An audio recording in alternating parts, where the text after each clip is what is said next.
Nem szoktunk ennyien lenni, és most így erre többen nő a raceboard osztály is, az RSX mellett, úgyhogy szerintem egy jó társaság jött össze.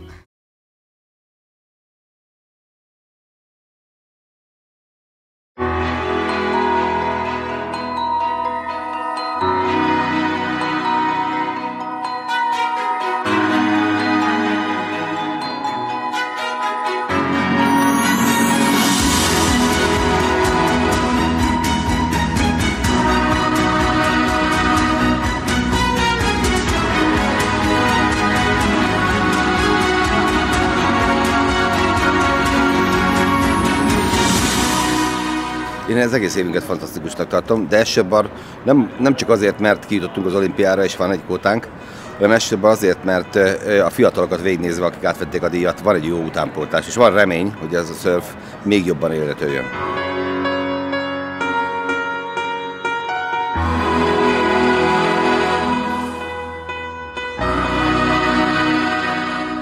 Amit Gárdonfalvi Áron elért, az, hogy a 6. olimpiáján vesz részt, ez sporttörténelem. Gerevics Aladár után másodikként tudta Magyarországon sportolóként elérni ezt. Úgyhogy most már csak azt mondom, hogy szorítsunk neki, nehogy valami történjen vele.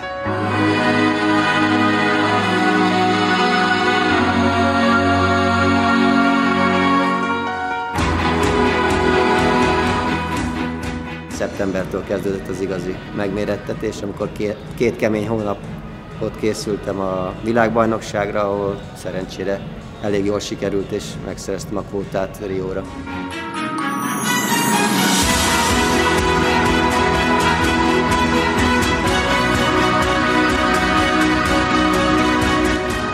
Nagyon remélem, hogy ez csak jobb lesz, és hogy majd sikerül megfutnom a szintet, hogy tudjak indulni az ifjúsági olimpián, és ott minél jobb helyezést elérni.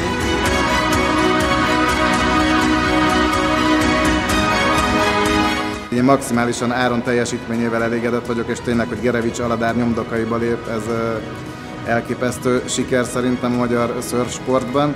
És hát ugye szurkolunk továbbra is a lányoknak, Detre Diának elsősorban ahhoz, hogy egészségileg helyreálljon, és ő is el tudjon indulni Pálmán, illetve Csolnoki Sárának.